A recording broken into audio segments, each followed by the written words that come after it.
اللاعبين على الاداء والنتيجه اللي قدموها اليوم.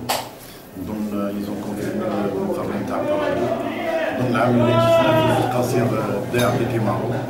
نظن اليوم اداء تراكميه ما كانش عنده فرصه في الشوط الاول ولا تسجيل هدف بطرات ولا كادو تاع اللاعبين تاعنا. وهذا ترجع الناحيه النفسيه اللاعبين عندهم فرق كبير جدا، لانه بعد الهدف ما تاثروش به قدرنا نعودوا في النتيجه في الشوط الثاني. عطينا تعليمات جات كبارها ويمكننا قادرين نسجلوا اكثر من اهداف.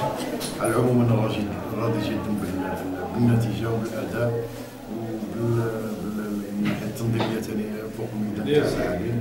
الحمد لله انا نظن الفريق تاع شباب سيدة اليوم الوجه الحقيقي نتاعو ظهر الكره السكيكديه اليوم، يعني كره جميله جدا.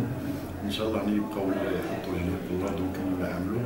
نشكر الانصار على المسانده تاعهم، تمتعوا اليوم المقابله في المستوى، وان شاء الله يوفقنا في المستقبل. خلينا نكملوا في العام تاعنا باش ان شاء الله يزيد المستقبل، يزيد الاداء والتطور تاع اللاعبين من كل النواحي ان شاء الله، وربي يوفقنا. ونظن انه عام كبير.